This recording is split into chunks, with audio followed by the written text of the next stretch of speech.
Okay, so it's morning, and I was in bed with Mario doing my worship, and I looked down, and I heard this breathing, and suddenly, Chica's here, and I'm not babysitting.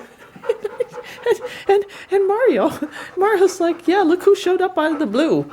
Where did you come from? Where did you come from? So this morning I have two dogs, and I'm going to have to take Chica home.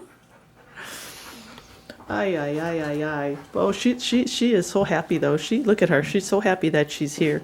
She loves being here. Oh, brother. But I haven't done a vlog. Boy, I think since the last time that these two guys were together and babysitting, and so much has been happening. I had to take a little break and put the camera down. Just simply because I need time to recover. And even though I feel very compelled to share my journey, it was just one of those things where it's time to just take a break. Okay, I was going to take her home, but now she's in there. This dog's like a Houdini. How did you get in there? I have no clue whatsoever. Let's see, she is a Houdini. Well, come on, Chica. How'd you get in there? You got to be able to get out. I mean, trust me, this dog is really freaking me out. Where is she going? Look at her. What's she doing? Oh, look at her. Oh, look at her. Oh, yeah, that's where she got in. I'll do it the easy way. Oh, I guess I put my boots on and I didn't realize that I guess I'm gonna have to clean the floor. Okay, hold on. I gotta go get Chica. Okay, now she's on the outside of the fence.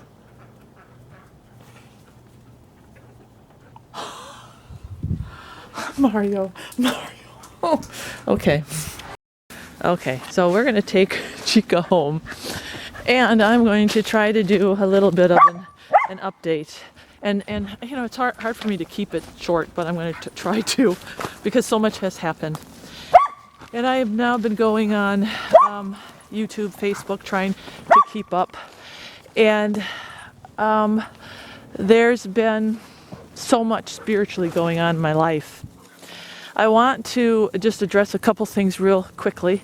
Number one, first and foremost, thank you all.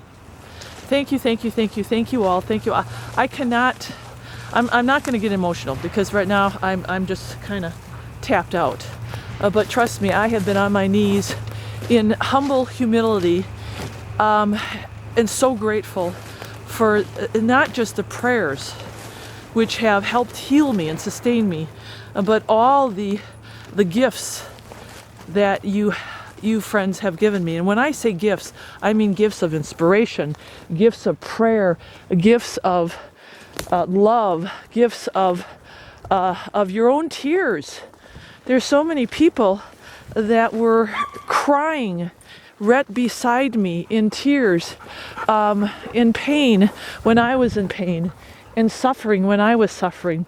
And not only that, but many of you standing up for me when people would come on, and not too many, but every now and then someone would come on and say, why don't you just get over it? Or, you know, you're just trying to call attention to yourself. Or, you know, there's always going to be that evil, wicked element. And we need to stand firm in God's word and not let it bother us, because we all know there's always going to be people out there who don't get it. And it's okay, because we have to show them mercy, love, and grace. And our deeds and our actions and our fruit will glorify God and prove that He is sovereign and holy, and that His plan is better than all of our plans put together. But thank you so much for all of that support. I also want to briefly thank you, and I'm not going to get into particulars of this, because especially on YouTube, the GoFund. My sister started the GoFund, and I will say it has been a blessing. Yes, I have insurance. My deductible is $5,000. I beyond beyond reached that deductible. As soon as I got sick, I was already up to $9,000. I don't want to get into the particulars of the financials. The people who donated to my GoFund did so because they wanted to bless me. People who don't understand how others work when it comes to giving and blessing others, they'll never get it. They will look at things like a GoFund and they will see e-begging. They will see, why can't I have the resources that this person has? Why isn't somebody paying my insurance? Why isn't somebody helping me out? I know there are so many people out there that need financial help. But, my friends, do not take away the blessing when someone else gives a blessing to somebody. It doesn't make any sense. It is by God's grace that people came and helped me. And yes, I have a lot of bills. I would guarantee that every cent of that money that was sent is going to be used. And it'll be used to help me. And if there's any penny of it left, it's not my money. It belongs to God and His people. And it will sit there until God moves me to do what He needs for me to do with it, to either help or to pay it forward to somebody else. Now, the financial part is always very difficult for people to get, and especially people who don't believe or people who have weak faith. So different. I do not know why God blesses me in the arenas that He does, but He does, and I humbly and with humility and great grace,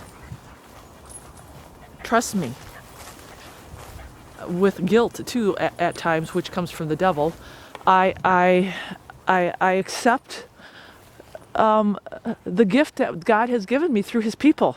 That's all I can say about that.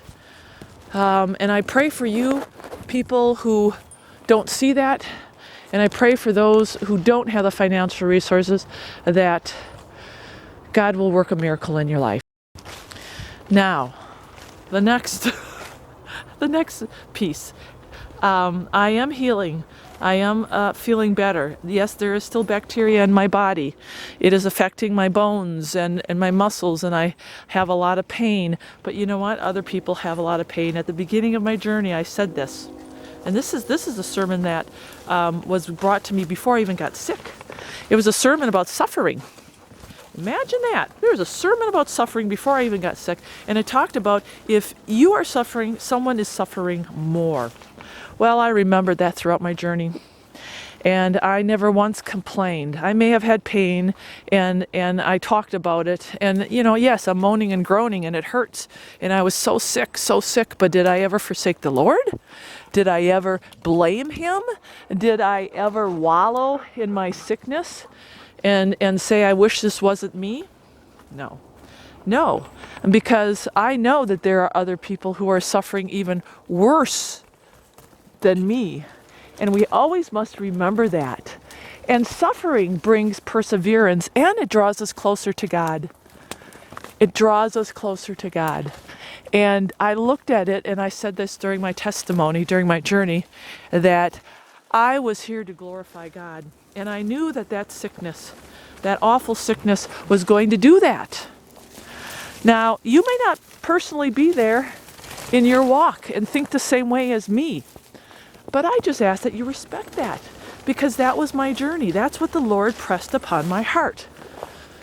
And I saw the opportunity to glorify Him in my sickness.